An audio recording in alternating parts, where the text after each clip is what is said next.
नमस्कार दोस्तों, स्वागत है आपका अपने इस यूट्यूब चैनल पंख पाठशाला में।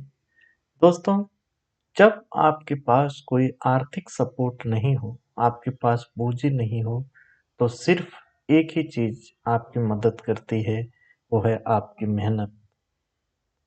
आपकी आज की मेहनत ही आपकी गरीबी, हताशा, निराशा, अपमान को समाप्त कर सकती है। और यह बात और भी लागू होती है जो लोग यूपीएसआई का एग्जाम देने जा रहे हैं, क्योंकि यूपीएसआई एग्जाम का डेट आ गया है 14-15 मार्च। और अब आपके पास गिने चुने दिन हैं। और इस समय अगर आप सब कुछ भुला के केवल मेहनत करते हैं, तो आप अपनी गरीबी, हताशा, निराशा, अपमान को पीछे ढकेल देंगे। मेरा आपसे बहुत विनम्र निवेदन है कि आप लोग अभी हर चीज छोड़ के केवल पढ़िए। 6 घंटे सोइए, बाकी समय पढ़िए। पूरी शक्ति लगा दीजिए अपनी, और आपकी मेहनत सही दिशा में जाए, इसके लिए हम लोग करवा रहे हैं पीवाईक्यू। क्योंकि परीक्षा की कोई अगर मांग समझा सकता है तो आपका सिलेबस और पीवाईक्यू होता है। सिलेबस बहुत मोटा मोटा लिखा जाता है, लेकिन पीवाईक्यू बताते हैं कि देखो किस तरह के प्रश्न बनेंगे। इसलिए हम शुरू में ही जीके जीएस का, यूपीएसआई के जीके जीएस जो पोर्शन है, इसमें 40 प्रश्न होते हैं, आपको पता होगा। और इसको सब 4 पार्ट में होता है, GK GS, math, reasoning, Hindi, और सबको पास करना होता है। तो इसलिए 40 नंबर के ये भी रहेंगे, और इसका हम पीवाईक्यू करवा रहे हैं ताकि हम परीक्षा की मांग को समझ जाएं। कहाँ से पढ़ना है, क्या छोड़ना है, क्या पढ़ना है, कैसे पूछ रहे हैं क्वेश्चन, किस स्तर के क्वेश्चन बनते हैं, वो तभी समझ में आएगा जब आप पीवाईक्यू देखेंगे। यह पीवाईक्यू न केवल आपकी परीक्षा की मांग समझाएगा, यहाँ आपका रिवीजन होगा, बहुत सारे फैक्ट आपके सामने से गुजरेंगे। अगर आप पढ़े होंगे तो रिवाइज होगा। और यहाँ हम क्वेश्चन आंसर कर रहे हैं, तो आप इसको प्रैक्टिस सेट के रूप में भी ले सकते हैं। कैसे कि आपने 40 तक पहले नंबरिंग कर लिया, उसमें पहले में क्या सही लगा, जब क्वेश्चन वाली स्लाइड आपके सामने रहेगी तो उसमें लगाइए खटाक दे कि ये सही है कि बी सही है, सी सही है। उसके बाद जब आंसर बताया जाए तो उससे मिलाइए, और लास्ट में देखिए आप बोर्ड के बनाए हुए 40 क्वेश्चनों में कितना सही कर पा रहे हैं। एक चीज सबसे बड़ी यह भी यहाँ पता चलेगी आपको कि आपकी तैयारी सही दिशा में है कि नहीं। तैयारी की दिशा, क्योंकि आप तो पढ़ रहे होंगे धुआंधार, लेकिन वह सही है, बोर्ड के बनाए हुए क्वेश्चन हल कर पा रहे हैं, ये सब यहाँ पीवाईक्यू से पता चलेगा। ज्यादा नहीं पीवाईक्यू करेंगे, केवल 8-10 प्रश्नों को करेंगे जो लेटेस्ट वर्षों में, विगत वर्षों में पूछे गए हैं, जो हालिया विगत वर्षों में पूछे गए हैं, वो 8-10 पेपर करेंगे। ठीक है, इसके बाद हम प्रैक्टिस सेट पे भी आएंगे, जिसमें पूरा सिलेबस कवर किया जाएगा, और लास्ट में मैराथन भी आएगी। तो हमसे जुड़े रहिए, पूरी तरह से तैयारी करवाई जाएगी, और आपके समय का पूरा ध्यान रखा जाएगा कि आपका समय यहाँ बर्बाद ना हो, जो पढ़ाया जाए वह आपके परीक्षा में उपयोगी हो। रही बात मेरी, मैं हूं इंद्रजीत, अभी रेलवे में स्टेशन मास्टर के पद पर कार्यरत हूं। दोस्तों, मैं दसनों साल एग्जाम की तैयारी किया हूं, और आज तक दसनों एग्जाम क्लियर कर चुका हूं। तो मेरे पास जो अनुभव है मैं वो देने का प्रयास कर रहा हूँ। चलिए क्लास शुरू करते हैं। पहला प्रश्न है जो कि जनगणना से बना है 2011 की। अभी जब तक नई जनगणना के पूरे आंकड़े सामने ना आ जाएं सब कुछ, तब तक 2011 की जनगणना से ये प्रश्न बनेंगे। और प्रश्न में पूछा है कि 2011 की जनगणना के अनुसार भारत में अल्पसंख्यक यानी माइनॉरिटी जनसंख्या का प्रतिशत लगभग कितना है। कितने प्रतिशत माइनॉरिटी हैं, और यहाँ बहुत लोग गलती करेंगे। ठीक, चलिए करिए। और अगर आप नंबरिंग कर लिए हो तो इसमें आंसर करिए, फिर बाद में मिलाइए। हम चलते हैं आंसर वाली स्लाइड पे। तो जो माइनॉरिटी का प्रतिशत था 2011 की जनगणना में, वो था 19.3%। यहाँ गलती क्या करेगा आदमी, वो केवल मुस्लिम आबादी का समझ लेगा, तो वो 14, अगर 14.2 उसको याद होगा, तो लगभग की वजह से ये बी मार सकता है। लेकिन अल्पसंख्यक में केवल मुस्लिम नहीं आते, उसमें ईसाई भी हैं, सिख भी हैं, बौद्ध हैं, जैन हैं, पारसी हैं, मुख्यतः ये समुदाय आते हैं अल्पसंख्यक में। और इनका आप एक बार देख लीजिए, क्योंकि आगे भी क्वेश्चन बन सकता है। मुस्लिम का 14.2%, ईसाई 2.3%, सिख 1.7%, बौद्ध 0.7% और जैन 0.4% और पारसी 0.006%। ये है पूरी आबादी। आगे क्वेश्चन बन सकते हैं, याद रखिएगा। आयोग से बना है क्वेश्चन, दूसरा क्वेश्चन आपके सामने है। आयोग से बना है केंद्रीय सतर्कता आयोग, सेंट्रल विजिलेंस कमीशन जो होता है सीवीसी, की स्थापना सरकार द्वारा फरवरी 1964 में भ्रष्टाचार निवारण समिति की सिफारिश के आधार पर की गई थी। उस समिति के अध्यक्ष कौन थे? वो समिति जो सिफारिश की थी, बहुत इंपॉर्टेंट क्वेश्चन है और हर एग्जाम में बन चुका होगा, ये आपको याद रखना है।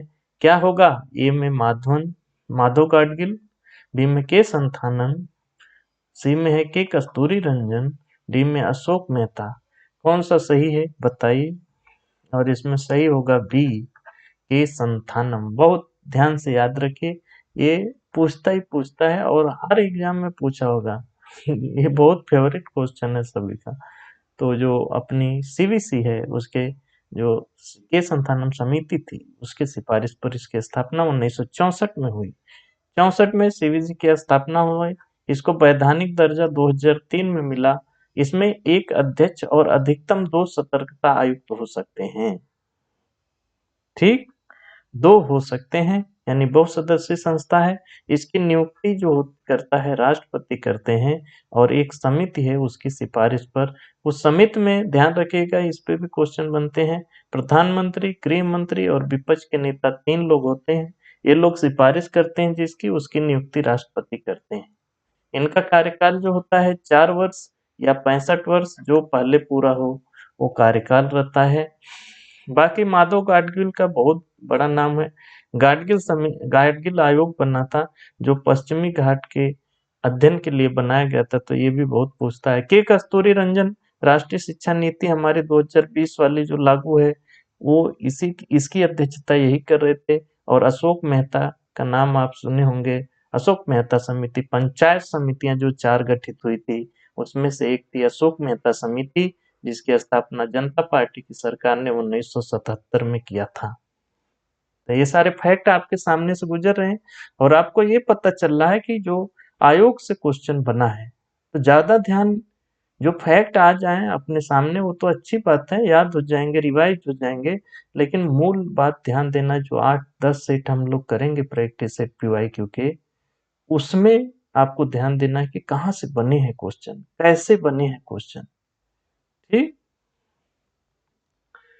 अच्छा, जो हमारे फोर्सेस हैं, बहुत बल हैं,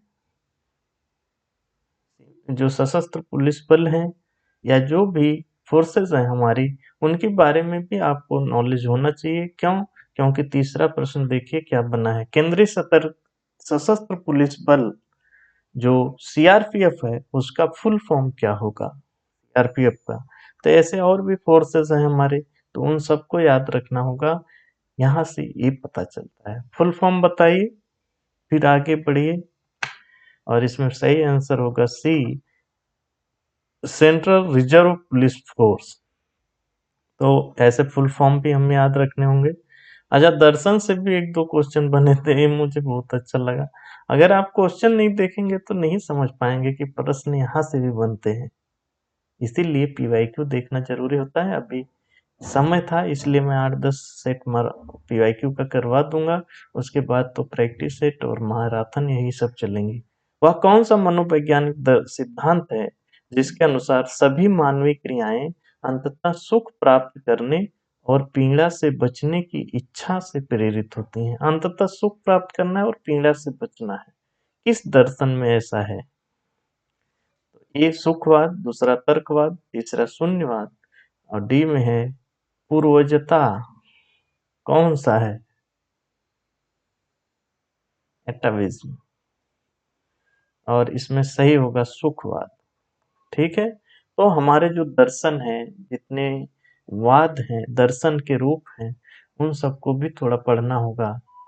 जैसे चारवाक दर्शन है, हमारे सांख्य योग, इन सब पे भी क्वेश्चन, इससे पता चल रहा है कि इस सब पे भी क्वेश्चन बनेंगे। ठीक है ना।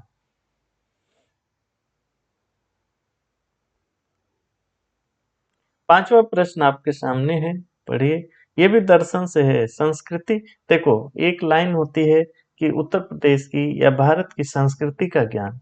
आप एक बहुत ही प्रतिष्ठित पद पर बैठने जा रहे हैं, जिसको सब इंस्पेक्टर, यानी आप कहीं के थानाध्यक्ष बनेंगे, दरोगा बनेंगे।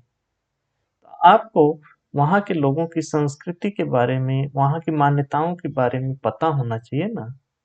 या भारत में या उत्तर प्रदेश में जहाँ आप जाएंगे, जहाँ लगेंगे, तो कुछ बातें जो दार सामाजिक हैं, सांस्कृतिक हैं, वो आपको पता रहेंगी, तो आपको सहूलियत होगी डील करने में। ठीक, इसके लिए ये सब पूछे जाते हैं। देखिए पांचवा प्रश्न, एक पुरुष होने से जुड़ी सामाजिक तथा सांस्कृतिक विशेषताओं और व्यवहारों के समुच्चय यानी सेट को निम्न में से क्या कहते हैं? पुरुष होने से जुड़ी सामाजिक सांस्कृतिक विशेषताएं, नारीत्व कहते हैं कि मातृत्व कहते हैं कि पुरुष पुरुषत्व कहते हैं, पुरुषत्व की बाल्यावस्था कहते हैं। इसमें आप तो बहुत आसानी से इसको कर सकते हैं, और इसमें सही आंसर होगा सी, पुरुषत्व।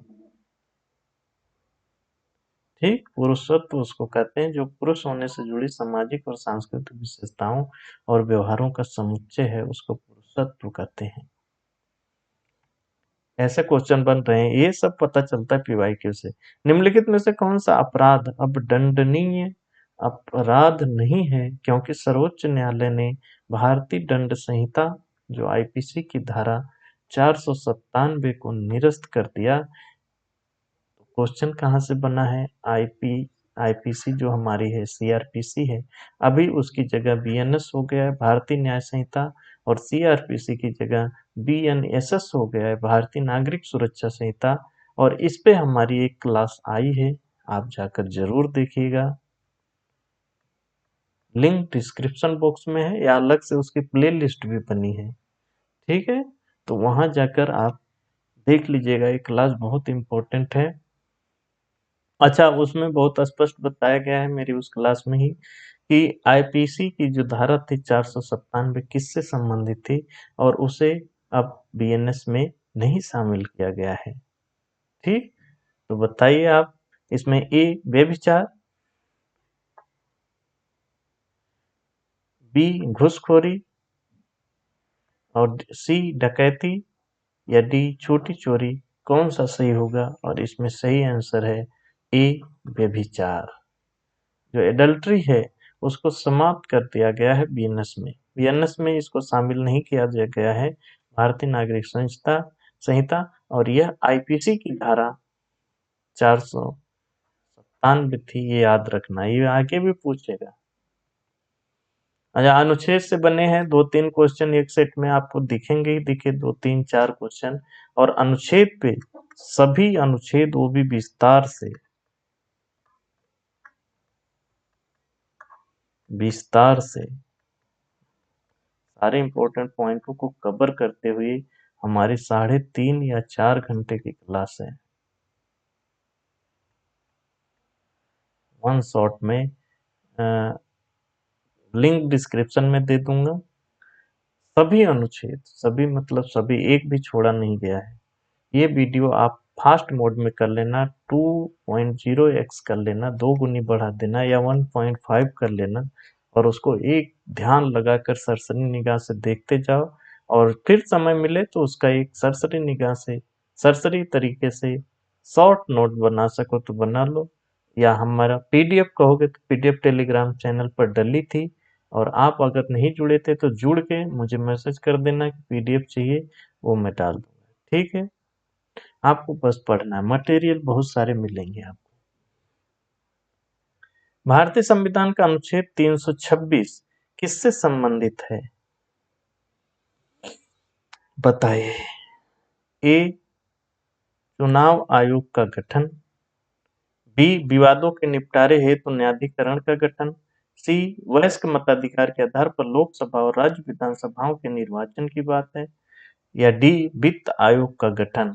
तो 326 में क्या है, ये आपको जो बहुत लोग अनुच्छेद पढ़ाते हैं, ये सभी अनुच्छेद और उसमें कुछ इम्पोर्टेंट अनुच्छेद ही रहते हैं, उसमें 326 आपको नहीं बताएगा। ठीक है ना, इसीलिए मैं सभी अनुच्छेद को विस्तार से कवर किया हूँ। सभी अनुच्छेद वाली वीडियो में आप जाकर जरूर देखिएगा।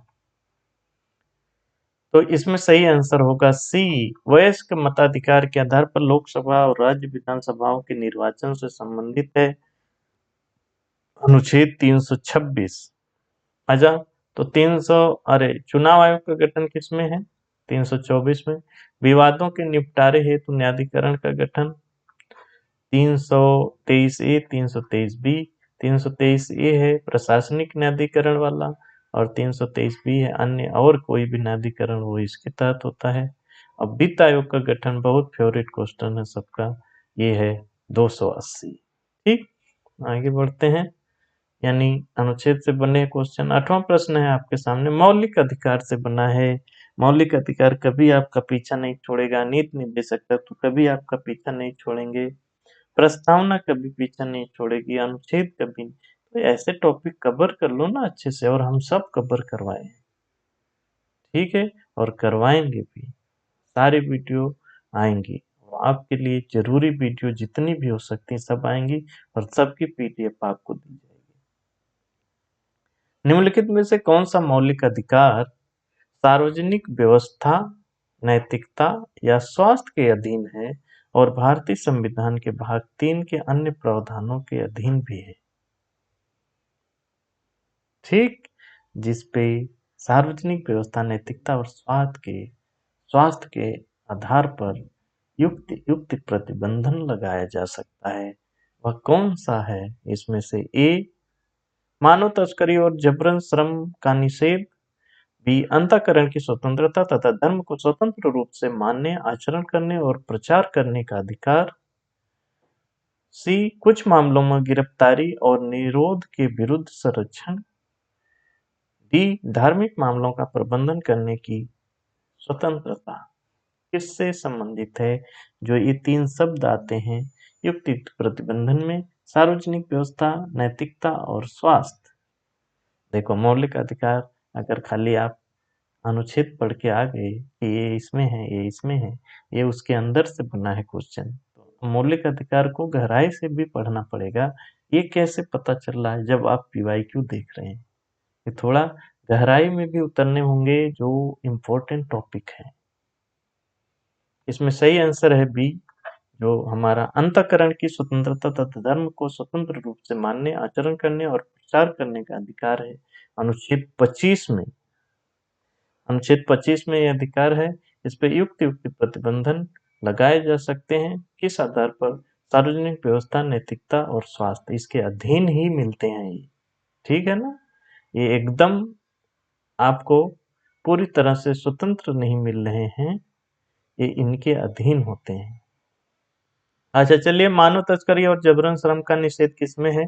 अनुच्छेद 23 में। कुछ मामलों में गिरफ्तारी और निरोध के विरुद्ध संरक्षण अनुच्छेद 22 में है। धार्मिक मामलों का प्रबंधन करने की स्वतंत्रता जो है अनुच्छेद 26 में।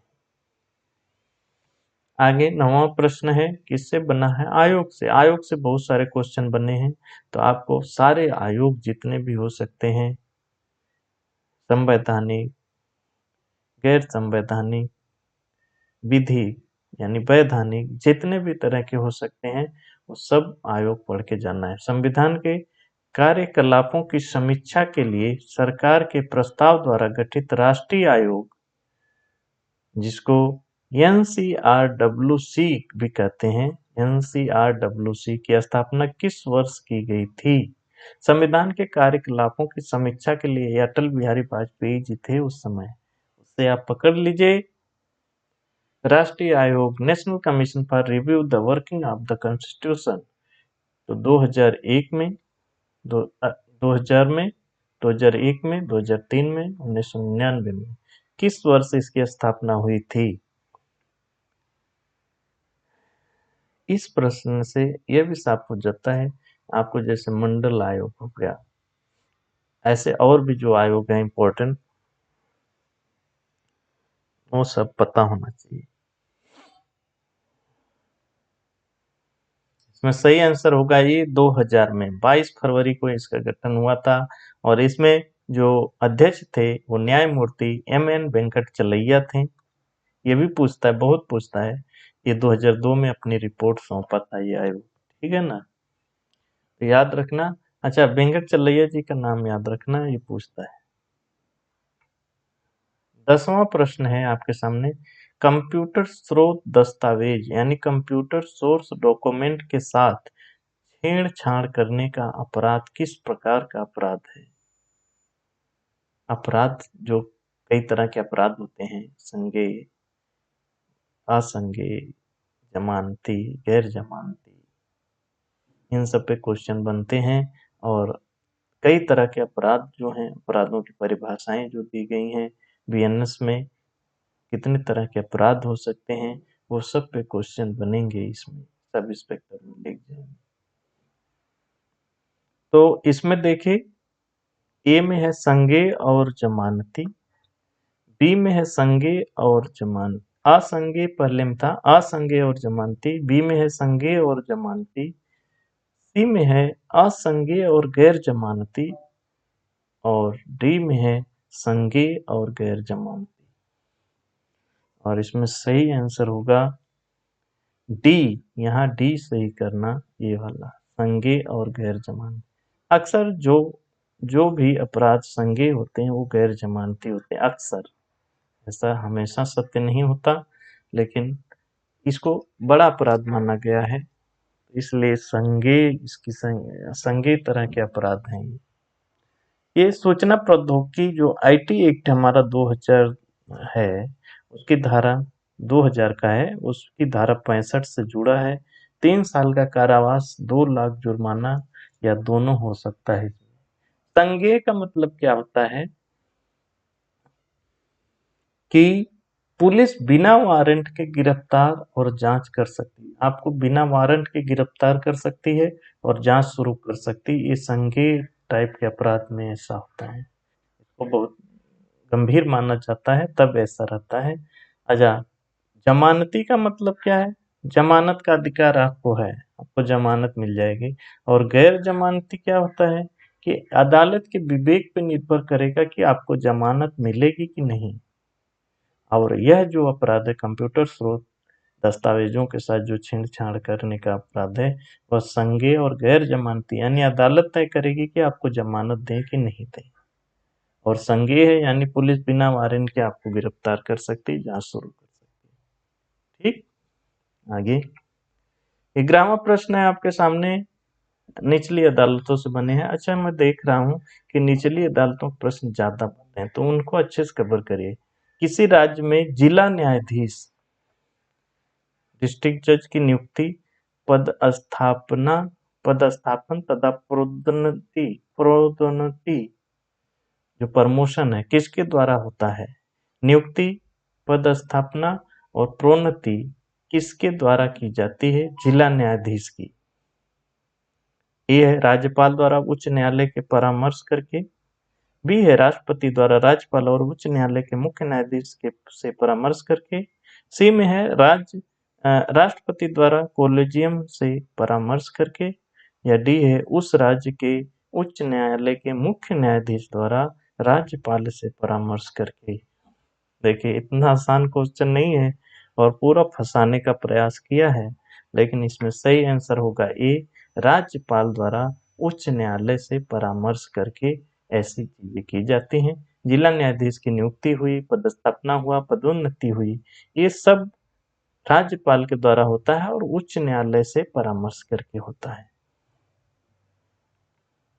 12वां प्रश्न है आपके सामने जो एक्ट से बना है, और कौन सा एक्ट? वन संरक्षण एक्ट। इससे बहुत सारे क्वेश्चन बनेंगे, आपको इसको भी अच्छे से पढ़ना, आपके सिलेबस में है। वन संरक्षण अधिनियम 1980 की धारा 2 के अंतर्गत वन भूमि शब्द की व्याख्या सर्वोच्च न्यायालय द्वारा इस प्रकार की गई, इसमें केवल शब्दकोशी अर्थ में वन ही नहीं बल्कि सरकार के अभिलेखों में वन के रूप में दर्ज सभी क्षेत्र स्वामित्व की परवाह किए बिना स्वामित्व किसी के पास भी हो भी सम्मिलित होंगे। यह व्याख्या किस ऐतिहासिक वाद, ये वाद इसका फेवरेट है यूपीएसआई में। वाद से जो क्वेश्चन बनते हैं वो फेवरेट हैं। कैसे पता चल रहा है अभी देखना पीवाई क्यों। किस वाद से ऐसा किया गया कि वन भूमि की परिभाषा को बहुत व्यापक बनाया गया, वो कौन सा वाद था? ए है एम.सी. मेहता बनाम भारत संघ, बी है रूरल लिटिगेशन एंड इंटाइटलमेंट केंद्र बनाम उत्तर प्रदेश राज्य, सी है टी.एन. गोतावर्मन थिरुमुलपाद बनाम भारत संघ, या डी है बी.एल. वढेरा बनाम भारत संघ। किस वाद में ऐसा हुआ था? और इसमें सही आंसर है सी, टी.एन. गोतावर्मन थिरुमुलपाद बनाम भारत संघ। ये 1996 का मामला है जिसमें वन भूमि की व्याख्या बहुत व्यापक की गई है, जो कि बहुत सही भी है सुप्रीम कोर्ट के द्वारा। और अच्छा, इसकी व्याख्या को बी.एस. संधू बनाम भारत संघ जो 2014 का वाद था उसमें और स्पष्ट किया गया, तो ये भी पूछ सकता है। ठीक, बाकी एम.सी. मेहता बनाम भारत संघ यह 1987 के ओलियम गैस लीक जो हुआ था 1987 का ओलियम गैस लीक, उस पे उसके से संबंधित एम.सी. मेहता बनाम भारत संघ वाद है। और इसमें पूर्ण दायित्व इन कंपनियों को ही दे दिया गया था, और यह भी उसी में कहा गया था कि जो प्रदूषण फैलाएगा उसी को उसका वहन भी करना होगा। ठीक है, तो और दूसरा जो था ये रूरल लिटिगेशन एंड एंटाइटलमेंट केंद्र बनाम उत्तर प्रदेश राज्य, यह दून घाटी में जो अवैध चूना खनन हो रहे थे उससे संबंधित वाद है। तो वाद इसके फेवरेट हैं, यूपीएसआई के पेपर में वाद बहुत पूछे जाते हैं, इसकी वजह से ये मैं बता दिया। आगे और सारे वाद देखेंगे, बाकी प्रैक्टिस सेट या मैराथन में तो सारे वाद खत्म करेंगे ही। आप हमसे जुड़े रहिए। 13वां प्रश्न आपके सामने है, एक्ट सही है, कौन सा एक्ट? कारखाना अधिनियम।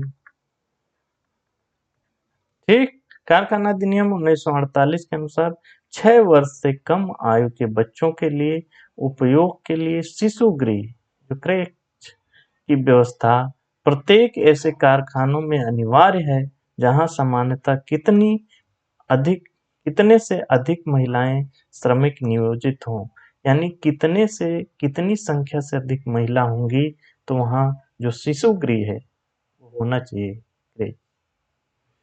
या 20 से अधिक महिला श्रमिक हो तो, कि 25 से अधिक महिला श्रमिक हो, कि 30 से अधिक महिला श्रमिक हो, कि 50 से अधिक महिला श्रमिक हो, तब वहां शिशु गृह होगा। कारखाना एक्ट 1948 के अनुसार एक्ट से बहुत सारे क्वेश्चन बन रहे हैं, ये आपको कैसे पता चलेगा? पीवाईक्यू कर रहे हैं इससे। और इसमें सही आंसर है 30 से अधिक महिला श्रमिक होंगी किसी भी कारखाने में तो वहां एक शिशु गृह होना ही चाहिए, शिशु गृह, जिसमें आपके उनके महिलाओं के 6 वर्ष तक के बच्चे आराम से रह सके, उनकी सारी व्यवस्था हो। 14वां, भारत का पहला समुद्री मरीन टाइम संग्रहालय कहाँ बनाए जाने की योजना है? करंट से बना है क्वेश्चन, उस समय चर्चा में रहा होगा, लेकिन अभी भी ये बनी रहा है। ठीक है, तो कौन सा है? ऐसे प्रश्न बनने तय होते हैं करंट में जो भी हो। गंगईकोंड चोलापुरम में, कि कोराकोई में, कोरकाई में, कि कांडला में, कि लोथल में? बताइए। और इसमें सही आंसर होगा लोथल, जो कि गुजरात में है, अभी बन रहा है। पहला समुद्री संग्रहालय जो है लोथल में बन रहा है। और लोथल सिंधु घाटी सभ्यता का गोदीवाड़ा वाला शहर था, सब लोग इसको जानते हैं। अच्छा, फिर एक्ट से बना है, किस एक्ट से? भूमि अधिग्रहण अधिनियम से बना है, भूमि अधिग्रहण अधिनियम।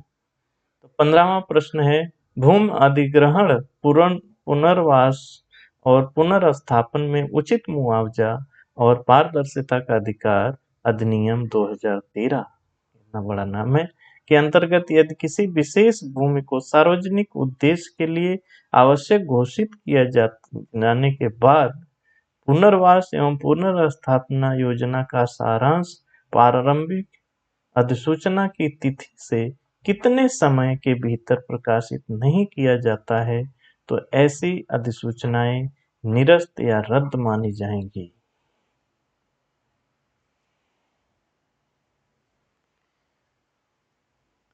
यानी कि कितने सालों में या कितने दिनों में आपको पुनर्वास एवं पुनर्स्थापन योजना पूरी बना के उसका सारांश जब आपकी प्रारंभिक अधिसूचना आई थी उस तिथि से कितने समय के बाद ये आ जाना चाहिए, उसका सारांश जो आपके कारण पुनर्वास होगा, पुनर्स्थापना होगी, उसकी योजना आपने क्या रखी है उसका सारांश आ जाना चाहिए। वो कितने दिनों में आना चाहिए? 15 महीने में, 3 महीने में, 12 महीने में, 6 महीने में? इसमें सही आंसर है भाई 12 महीने में आपका सारांश आ जाना चाहिए। आगे महत्वपूर्ण वाद, देखो वाद से बहुत क्वेश्चन पढ़ेंगे। 16वां, 1997 में एमसी मेहता बनाम तमिलनाडु राज्य मामले में भारत के सर्वोच्च न्यायालय ने क्या कहा था? जो बहुत फेवरेट है वाद। ठीक, तो इसमें ए में है, तमिलनाडु में बिजली उत्पादन के लिए कोयले का उपयोग करने वाले उद्योगों को बंद करने का आदेश दिया गया। बी में है, खतरनाक व्यवसायों खतरनाक व्यवसायों और प्रक्रियाओं में बाल श्रम को रोकने के लिए विस्तृत निर्देश दिए गए। या सी में है, चेन्नई नगर निगम में आवारा कुत्तों की समस्या से निपटने के लिए विस्तृत निर्देश दिए गए। या डी में है, सरकार को पटाखे बनाने वाली फैक्ट्रियों को बंद करने के निर्देश दिए गए। क्या था? और इसमें सही आंसर है बी, खतरनाक व्यवसायों और प्रक्रियाओं में बाल श्रम रोकने के लिए विस्तृत दिशा निर्देश दिए गए। और इस पे एक यूपीएससी जो कंप्रिहेंशन पूछता है सी सेट में, उसमें एक कंप्रिहेंशन आया था बहुत मस्त, उसको पढ़ने पे बहुत अच्छा लगता है। उसके कंप्रिहेंशन कोई पढ़े तो उसको बहुत नॉलेज मिलता है यूपीएससी वाले। ठीक है, तो इसमें सही था एमसी मेहता बनाम तमिलनाडु राज्य, इससे था कि बाल श्रम को रोकने के लिए विस्तृत दिशा निर्देश दिया गया।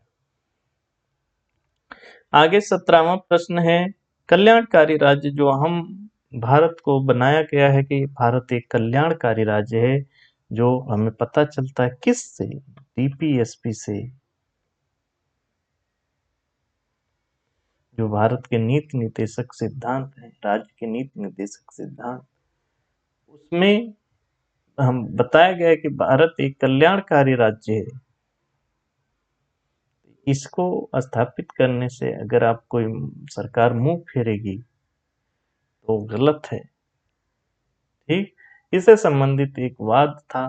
देखो वाद फिर आ गया ना, किस मामले में, मामले यानी वाद में, नगर पालिकाओं द्वारा नागरिकों को बुनियादी सुविधाएं प्रदान करने के लिए धन की कमी को बहाना बनाने पर न्यायालय ने उसकी याचिका को खारिज कर दिया था। कौन सा वो मामला था जिसमें नगर पालिका द्वारा नागरिकों को बुनियादी सुविधा प्रदान करने के लिए धन की कमी का बहाना बनाने पर न्यायालय ने उसकी याचिका को खारिज कर दिया था? ए, नगर पालिका मंगलोर बनाम श्री महादेव जी महाराज। बी, एस सुंदरम अय्यर बनाम मदुरा नगर परिषद। सी, रतलाम नगर परिषद बनाम श्री वर्दी चंद्र एवं अन्य। या डी, नगर पालिका बनाम जेके इंडस्ट्रीज लिमिटेड। कौन सा वाद था ये? इसमें सही है सी, रतलाम नगर परिषद बनाम श्री वर्दी चंद्र एवं अन्य। यह मामला था जिसमें न्यायालय ने उसकी याचिका खारिज कर दी इस बात पे कि उसने बहाना बनाया था नगर पालिका ने बुनियादी सुविधाओं देने के लिए कि पैसा नहीं। 18वां प्रश्न, लोकसभा, पांचवी लोकसभा, अच्छा पांचवी लोकसभा आ गया ना, तो आपको सब लोकसभा के बारे में थोड़ा मोड़ा जानकारी होनी चाहिए, उसमें कुछ खास हुआ हो किसी लोकसभा में तो उसकी जानकारी होनी चाहिए। तो 5वीं लोकसभा का कार्यकाल तो पूछना ही है। संसद के कानून द्वारा अधिकतम एक एक वर्ष करके कुल कितनी बार बढ़ाया गया था? कितनी बार बढ़ाए थे संसद का कार्यकाल? और उसी समय बढ़ाया गया था, और वही नियम है आपातकाल के दौरान बढ़ाया जा सकता है। तो आपातकाल का समय कब था और वह चौथी लोकसभा रही होगी, और 5वीं है, और उस समय आपातकाल से तो अब पकड़ लेना चाहिए था, लेकिन वो कितनी बार हुआ था ये बहुत बारीकी है, गहराई है। एक ही बार बढ़ा था कि 2 बार बढ़ा था वो बताना है। ये 3 बार, 2 बार, 1 बार, 4 बार। इसमें सही आंसर है 2 बार बढ़ाया गया था। 5वीं लोकसभा 1971 से 1977 तक चली थी, इंदिरा गांधी जी की सरकार थी। आपातकाल का समय था 1975, इमरजेंसी। एक एक साल के लिए 2 बार बढ़ाया गया था कार्यकाल, और कुल कार्यकाल इसका अगर आपको जानना है तो 5 साल 10 महीना 6 दिन था। ठीक, इतना गहरा नहीं पूछेगा, लेकिन 2 बार बढ़ा हुआ था। 19वां प्रश्न अनुच्छेद से ही बना है। संविधान का कौन सा अनुच्छेद संसद या राज्य विधानमंडल को भूमि सुधार से संबंधित विवादों को निपटाने के लिए न्यायाधिकरण स्थापित करने का अधिकार देती है? न्यायाधिकरण ट्रिब्यूनल पे बहुत क्वेश्चन बने हैं। अनुच्छेद 142, अनुच्छेद 227, अनुच्छेद 323 बी, अनुच्छेद 124 ए किस में है न्यायाधिकरण? भूमि सुधार से संबंधित विवादों को निपटाने के लिए न्यायाधिकरण। सही आंसर होगा सी, अनुच्छेद 323 बी। देखो, न्यायाधिकरण भाग 14 ए में है। कब जोड़ा गया? ए लग गया कैपिटल, मतलब कभी जोड़ा गया था तो 42वां संविधान संशोधन 1976 के द्वारा ही जोड़ा गया था, मिनी कॉन्स्टिट्यूशन। और इसमें 2 अनुच्छेद है, 323 ए, 323 बी। 323 ए केवल प्रशासनिक न्यायाधिकरण की बात करता है, और 323 बी अन्य सभी मामलों पर जो भी न्यायाधिकरण गठित होंगे वो 323 बी के तहत होंगी, और भूमि सुधार अन्य में आ जाता है, और इसलिए अनुच्छेद 323 बी आपका सही आंसर होगा। चलिए 20वां प्रश्न। जनसंख्या या जनसंख्या से जुड़े जो कुछ सिद्धांत हैं, कुछ खोजे हैं, उन पे हमेशा क्वेश्चन बनते हैं, तो वो आपको पढ़ना पड़ेगा। निम्नलिखित में से कौन सा आरेख किसी जनसंख्या के सदस्यों की आयु, लिंग, विवरण को दर्शाता है? कौन सा आरेख? जनसंख्या वर्ग, जनसंख्या षटकोण, जनसंख्या वृत्त, जनसंख्या पिरामिड। अगर आप कॉमन सेंस पे मारते तो डी ही मारते, और वही सही है, जनसंख्या पिरामिड। तो जनसंख्या से जुड़े कुछ भी चीजें हैं उसको ध्यान से पढ़ना होगा। करंट अफेयर, वो भी बजट से क्वेश्चन बनेगा। ये एक 21वां प्रश्न है। केंद्रीय बजट 2020-21 के अनुसार वित्तीय वर्ष 2020-21 के लिए राजकोषीय घाटा, जो फिजिकल डिफिसिट होता है, का लक्ष्य क्या निर्धारित किया गया है? हर बार निर्धारित होता है, तो उसमें फिजिकल जो डेफिसिट है, राजकोषीय घाटा, उसके लक्ष्य को याद रखना था उस समय के लिए। अभी आगे आपका लेटेस्ट जो रहेगा वो याद रखना रहेगा। जीडीपी का 2.5%, जीडीपी का 3%, जीडीपी का 3.5%, जीडीपी का 4.5%।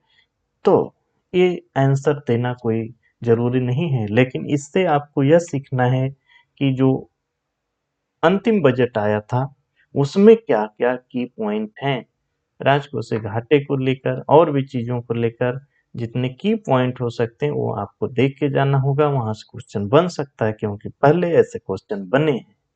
तो इसमें उस समय था जीडीपी का 3.5%।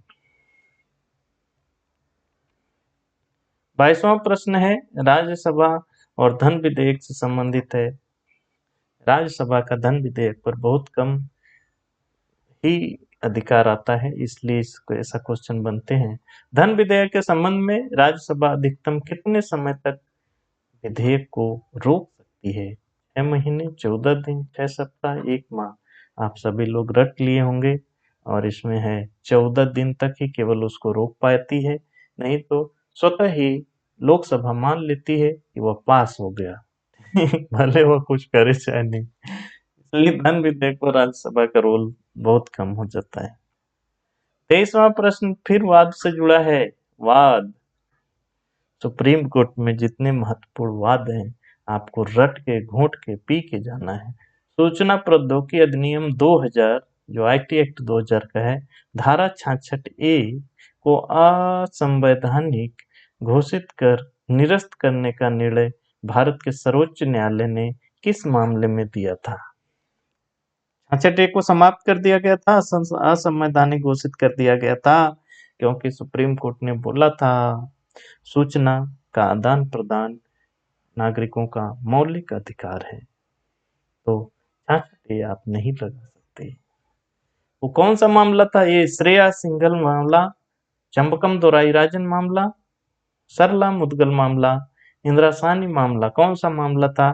और इसमें सही आंसर होगा ये श्रेया सिंघल मामला 2015 का था। बहुत ही चर्चा वाला विषय था। ये जो 66 ए है, आईटी एक्ट 2000 की धारा 66 ए, इसको 2008 में जोड़ा गया था 66 ए को। यह कहता है कि कंप्यूटर रिसोर्स यानी कंप्यूटर, लैपटॉप या संचार उपकरण, मोबाइल, टैबलेट, ये सब से आपत्तिजनक चीजें भेजना अपराध है। लेकिन यह इसके तहत सरकार कुछ लोगों का, जो एनजीओ वगैरह हैं, जो सूचनाओं का आदान प्रदान करते हैं, उन पे भी प्रतिबंध लगाने लगी। ये तो आपत्तिजनक है, आप नहीं भेज सकते। इसलिए सुप्रीम कोर्ट ने इस धारा को ही रद्द कर दिया था। श्रेया सिंघल मामला था 2015 का। 24वां प्रश्न है, यूपी में जो चीजें हैं, जैसे संग्रहालय हो गए, बहुत सारे स्मारक हो गए, बहुत सारे हेडक्वार्टर हो गए, वो सब आपको याद रखना होगा। पूछ सकता है वो क्यों? क्योंकि ऐसे प्रश्न बने हैं। मोतीलाल नेहरू राष्ट्रीय प्रौद्योगिकी संस्थान उत्तर प्रदेश के किस जनपद में स्थित है? स्थिति पूछ लिया है उसका। वाराणसी में, गाजियाबाद में, कन्नौज में, प्रयागराज। और इसमें सही आंसर होगा डी, प्रयागराज में है। आगे 25वां प्रश्न है, डीपीएसपी से राज्य के नीति निर्देशक तत्व जो हैं, directive principle of state policy, यहाँ से बना है। संविधान के नीति निर्देशक तत्व किस अधिनियम में उल्लेखित अनुदेश पत्र, जो इंस्ट्रूमेंट ऑफ इंस्ट्रक्शंस थे, अनुदेश पत्र से मिलते जुलते हैं? ये केवल कॉमन सेंस भी लगाते तो आप सही कर लेते। चलिए, भारतीय परिषद अधिनियम 1909, भारत सरकार अधिनियम 1919, भारतीय स्वतंत्रता अधिनियम 1947 या भारत सरकार अधिनियम 1935? और इसमें सही आंसर होगा भारत सरकार अधिनियम 1935। तो जो हमारे अधिनियम थे, जो हमारी संविधान की जड़ बनी, हमारी जो संविधान में जो चीजें आई, वो हमारे जो ब्रिटिश काल के समय जो अधिनियम, नियम, चार्टर ये सब आए, उनसे भी कुछ चीजें ली गई हैं। तो यहाँ से भी क्वेश्चन बनते हैं, क्योंकि आपकी जो जीके जीएस वाला सिलेबस है, उसमें सीधा लिखा है मूल विधि, संविधान और सामान्य ज्ञान।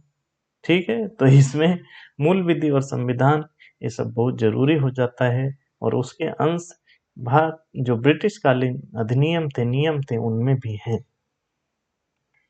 26वां, कंप्यूटर से बना है, एक क्वेश्चन पूछा है, यानी 1 से 2 क्वेश्चन कंप्यूटर से आ सकते हैं, जो जनरल नॉलेज के हिसाब से होते हैं। तो कंप्यूटर के भी बेसिक नॉलेज आपको लेके जानी है। सक्रिय यानी एक्टिव विंडो को रिफ्रेश करने के लिए निम्नलिखित में से किस कुंजी का उपयोग किया जाता है? कंप्यूटर चलाते होंगे तो आप कटक से बता देंगे, 1 नंबर पक्का कर लेंगे। एक question, F1, F7, F3, F5? और इसमें सही होता है F5। बहुत आसान क्वेश्चन था, लेकिन आप चलाते होंगे तो पता होगा। कंप्यूटर नॉलेज चलाते हैं, चाहे नहीं आना चाहिए आपको। 27वां प्रश्न है, निम्नलिखित में से किस रोग के कारण हेपेटाइटिस रोग होता है? रोग कारक बचाव। ये बहुत इंपॉर्टेंट टॉपिक है साइंस में, विज्ञान में, और इसको कोई छोड़ के नहीं जाएगा। यहाँ से क्वेश्चन बनेंगे। जीवाणु यानी बैक्टीरिया किससे होता है हेपेटाइटिस रोग? प्रोटोजोआ से, या विषाणु वायरस से, या कवक फंगस से? किससे होता है? और इसमें सही आंसर होगा सी, विषाणु यानी वायरस से होता है। आगे बढ़ते हैं। 28वां प्रश्न आपके सामने, जो कि अपराध से ही जुड़ा है। किस तरह के अपराध होते हैं ये बहुत पूछता है। व्यक्ति बनकर धोखा देना, चीटिंग बाई पर्सन्स। व्यक्ति बनकर धोखा देने का अपराध किस प्रकार का होता है?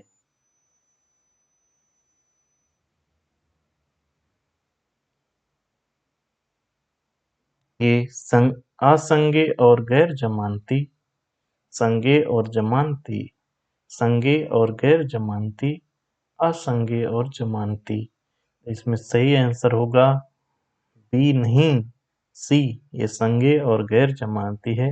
इसको गंभीर अपराध की श्रेणी में रखा गया है, इसलिए संज्ञेय है और गैर जमानती है। कॉग्निजेबल और नॉन नॉन वेलेबल मतलब यह संज्ञेय है और गैर जमानती। संज्ञेय मतलब बिना वारंट के पुलिस आपको गिरफ्तार कर सकती है और जांच शुरू कर सकती है। और नॉन वेलेबल मतलब कि जमानत आपको मिलेगी कि नहीं, वो अदालत के विवेक पे निर्भर करता है। इसमें 7 साल तक की कैद और जुर्माना है। ठीक है, व्यक्ति बनकर धोखा देने। संचार प्रौद्योगिकी आपके सिलेबस में है। संचार प्रौद्योगिकी, इसमें होने वाले नए नए प्रयोग, तो इस पे बना है क्वेश्चन। निम्नलिखित में से किस ऐप में चैट में संदेश अनसेंड करने की सुविधा उपलब्ध है? अनसेंड कर सकते हैं चैट में संदेश को।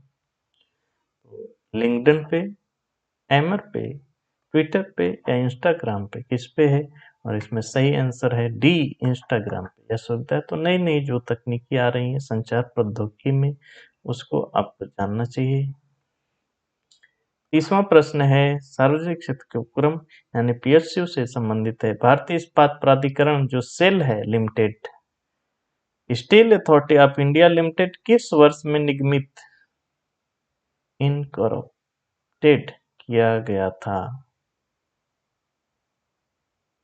इनकॉर्पोरेटेड किया गया था,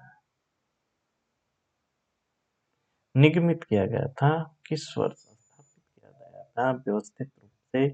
तो वह ये जो हमारी सार्वजनिक क्षेत्र के उपक्रम है, पीएसयू हैं, उनके बारे में आपको नॉलेज होना चाहिए। वहां से प्रश्न बनते हैं। इकोनॉमी के प्रश्न यहाँ से ही निकाले गया। ये प्रश्न बनने की प्रकृति से आपको समझना है। विगत वर्षों में कैसे प्रश्न बने हैं उससे आपको निकालना है। तो ये कब बनी थी भैया? 1965 में, या 63 में, 75 में, कि 73 में? और इसमें सही आंसर है 1973, 24 जनवरी को इसकी स्थापना हुई थी सेल की। इसको सेल कहते हैं। 31वां बुक और लेखक, राइटर और बुक से बना है क्वेश्चन, और ये तो बहुत प्रसिद्ध पुस्तक है, सत्य के साथ मेरे प्रयोग, माई एक्सपेरिमेंट विथ ट्रूथ। किसकी रचना है? यह तो सभी को पता होना चाहिए, सभी को पढ़ना चाहिए ये किताब। ठीक। ये महात्मा गांधी, बी ताराचंद, श्री सुभाष चंद्र बोस, या डी जवाहरलाल नेहरू? और इसमें सही आंसर होगा महात्मा गांधी जी की पुस्तक, बहुत चर्चित पुस्तक है के साथ मेरे प्रयोग। इसमें बहुत अच्छे से उन्होंने लिखा है कैसे उन्होंने सत्य का साथ लिया, सब व्यवस्थित पूरा सच्चाई से लिखा गया है। ठीक है, तो पुस्तक और लेखक पे क्वेश्चन बनेंगे, एक बना है यानी बनेंगे, तो उसको भी आप तैयार करिए। मेरे चैनल पर एक पुस्तक और लेखक की पूरी एक वीडियो है जिसमें हम लोग लगभग 500 से अधिक लेखक और उनकी पुस्तकें देखे हैं, तो आप जाके देख सकते हैं, चैनल पे पड़ी है। तो महात्मा गांधी जी इसके लेखक थे, अच्छा, ये जवाहरलाल नेहरू की एक बहुत प्रसिद्ध किताब है, उसका नाम सभी लोगों को कमेंट बॉक्स में बताना है। आयोग से बना है क्वेश्चन फिर से, नीति आयोग के अध्यक्ष कौन है? नीति आयोग के अध्यक्ष जो योजना आयोग की जगह पर आया, इनसे क्वेश्चन बनते रहते हैं। मुख्य आर्थिक सलाहकार कौन होते हैं अध्यक्ष? प्रधान आर्थिक सलाहकार, सी भारत के प्रधानमंत्री, या डी केंद्रीय वित्त मंत्री कौन होते हैं अध्यक्ष नीति आयोग के? और इसको सबको पता होगा, भारत के प्रधानमंत्री अभी जो है कि श्री नरेंद्र मोदी जी नीति आयोग के अध्यक्ष हैं। 33 नंबर, साइंस से बना विज्ञान से पित्त ऑयल को किस थैली में संग्रहित किया जाता है? यानी पित्त किस थैली में होता है? नाम से ही इसको सही कर सकता था कोई भी। मूत्राशय में, यकृत में, गॉल ब्लैंडर में यानी पित्ताशय में, यकृत में, किसमें होता है? पेनक्रियास। कौन सा सही होगा? इसमें होगा पित्त में। पित्त जो है कि पित्ताशय में ही होगा ना, नाम से पकड़ आ रहा है, इसलिए सही है सी पित्ताशय, गॉल ब्लैंडर, ब्लैडर। 34वां प्रश्न आपके सामने है, भ्रष्टाचार निवारण अधिनियम एक्ट से ही बना है, और कौन सा एक्ट भ्रष्टाचार निवारण अधिनियम से बना है? के तहत किसी भी अपराध की सुनवाई के लिए विशेष न्यायाधीश जो चुने जाते हैं के पद पर नियुक्ति योग्य नहीं होगा जब तक वह किस पद पर नियुक्त ना हो। वो आदमी जो विशेष न्यायाधीश बनेगा वह किस पद पर नियुक्त ना हो तो उसकी नियुक्ति ही नहीं होगी। पुलिस आयुक्त, सत्र न्यायाधीश, मुख्य महानगर नगरीय मजिस्ट्रेट, प्रथम श्रेणी न्यायिक मजिस्ट्रेट, किस पद पर होगा तभी उसकी नियुक्ति हो सकती है। भ्रष्टाचार निवारण अधिनियम जो है उसकी अपराध की सुनवाई के लिए, और इसमें सही है वह सत्र न्यायाधीश होना चाहिए, तभी उसकी उस विशेष मामले के लिए विशेष न्यायाधीश के पद पर नियुक्ति हो सकती है। 35वां प्रश्न, अंतरराष्ट्रीय संगठन या जो आपके सिलेबस में दिया गया है भारत के पड़ोसी राष्ट्र और उनके संबंध, इस पे बना है एक क्वेश्चन। निम्नलिखित में से कौन सा पहल ब्रिक्स द्वारा की गई है? ब्रिक्स भारत और उसके पड़ोसी देशों से जुड़ा एक बहुत ही महत्वपूर्ण संगठन है, इसलिए क्वेश्चन बना है इस पे। और कौन सी उसकी पहल है एक वो बताना है। क्षेत्रीय आतंकवाद रोधी संरचना, या बी एशियाई अवसंरचना निवेश बैंक, या सी एफएटीएफ एफएटीएफ, या डी न्यू डेवलपमेंट बैंक। और इसमें सही आंसर होगा न्यू डेवलपमेंट बैंक, जिसको 2015 में गठित किया गया था। यह ब्रिक्स की एक पहल है और बहुत शानदार पहल है। देखिए, ब्रिक्स की स्थापना 2006 में ब्रिक के रूप में हुई थी, ब्रिक्स नहीं था तब, ब्रिक था। ब्रिक मतलब ब्राजील, रूस, इंडिया और चाइना, 4 लोग थे। 2010 में इसमें दक्षिण अफ्रीका भी जुड़ जाता है तो ब्रिक्स बन जाता है। और अभी 2024-25 में इसमें 5 और जुड़ गए, मिस्र, इथियोपिया, ईरान, यूएई, और लास्ट में जनवरी 2025 में इंडोनेशिया इससे जुड़कर अभी यहाँ कुल सदस्यों की संख्या 10 हो गई है। ठीक। अच्छा, 2009 में इसका पहला शिखर सम्मेलन रूस में हुआ था, ये पूछता है, इसलिए ये भी बता दिया। अभी इसमें 10 सदस्य हैं। लास्ट जो है जनवरी 2025 में इंडोनेशिया जुड़ा था, और इसके 10 सदस्य का नाम याद रखिए, यहाँ से क्वेश्चन बनेंगे ही बनेंगे। 36वां, बंगाल विभाजन जो 1905 में हुआ था, गवर्नर जनरल या वायसराय पे बने हैं क्वेश्चन, बहुत इंपॉर्टेंट होता है। सबके जो मुख्य मुख्य कार्य हैं या उनके समय जो मुख्य घटनाएं हुई हैं और उनका कार्यकाल, ये अगर आप याद रखते हैं तो बहुत सारे एग्जाम में यहाँ से क्वेश्चन बनता है। बंगाल विभाजन जो हुआ था तो बहुत सिंपल पूछ दिया, क्योंकि ये बहुत चर्चा वाला मैटर था। 1905 के दौरान भारत का वायसराय कौन था? और ये आप सभी लोग जानते हैं। बताइए, लॉर्ड मेयो कि लॉर्ड मिंटो, लॉर्ड कर्जन या लॉर्ड माउंटबेटन, कौन? इसमें सही आंसर है लॉर्ड कर्जन। इसका कार्यकाल था 1899 से 1905 तक। अगर आपको सबका कार्यकाल पता होता तब भी आप ये आंसर सही कर लेते, ये तो बहुत नॉर्मल था।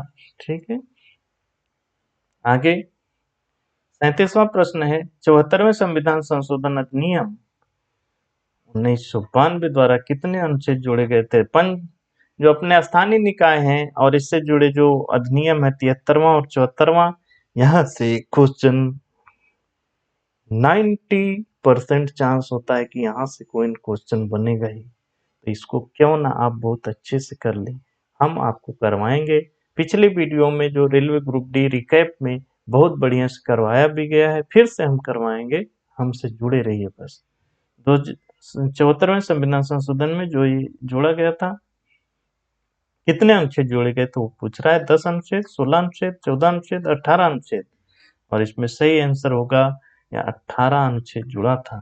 देखो, सबसे इम्पोर्टेंट चीज जो यहाँ से क्वेश्चन बनेंगे वो मैं एक लाइन में लिख दिया हूँ। 74वां का ये नगर पालिकाओं से संबंधित था, अनुसूची 12वीं इससे संबंधित है, भाग 9 ये है। ये सब क्वेश्चन बनते हैं 243 बी से 243 जेड जी तक अनुच्छेद जोड़े गए और यह कुल 18 अनुच्छेद थे। अगर 73वें की बात करें तो यह पंचायतों से संबंधित है और अनुसूची 11 इसमें जोड़ी गई थी, भाग 9 जोड़ा गया और ये 243 से 243 वो तक अनुच्छेद हैं, कुल 16 अनुच्छेद। यहीं से क्वेश्चन बन जाएंगे। 38वां, निम्नलिखित में से किस विटामिन को फाइलोकिनोन भी कहा जाता है? ये विज्ञान से बना है, वो भी विटामिन से। विटामिन के नाम अक्सर पूछे जाते हैं। फाइलोकिनोन किस विटामिन को कहते हैं? Vitamin B1, vitamin D3, vitamin K1, vitamin C, और इसमें सही आंसर है विटामिन K1 को कहते हैं फाइलोकिनोन। यह सी आंसर सही है, विटामिन K1। अच्छा, विटामिन B1 को क्या कहते हैं? थायमीन। विटामिन D3 को क्या कहते हैं? कोलेकैल्सिफेरॉल। और विटामिन सी को कहते हैं एस्कॉर्बिक एसिड। ठीक, ये सब याद रखना है। स्टॉक मार्केट से बना है क्वेश्चन एक, इकोनॉमी में कुछ तो बनेगा भाई, तो एक तो वो बन गया था क्या,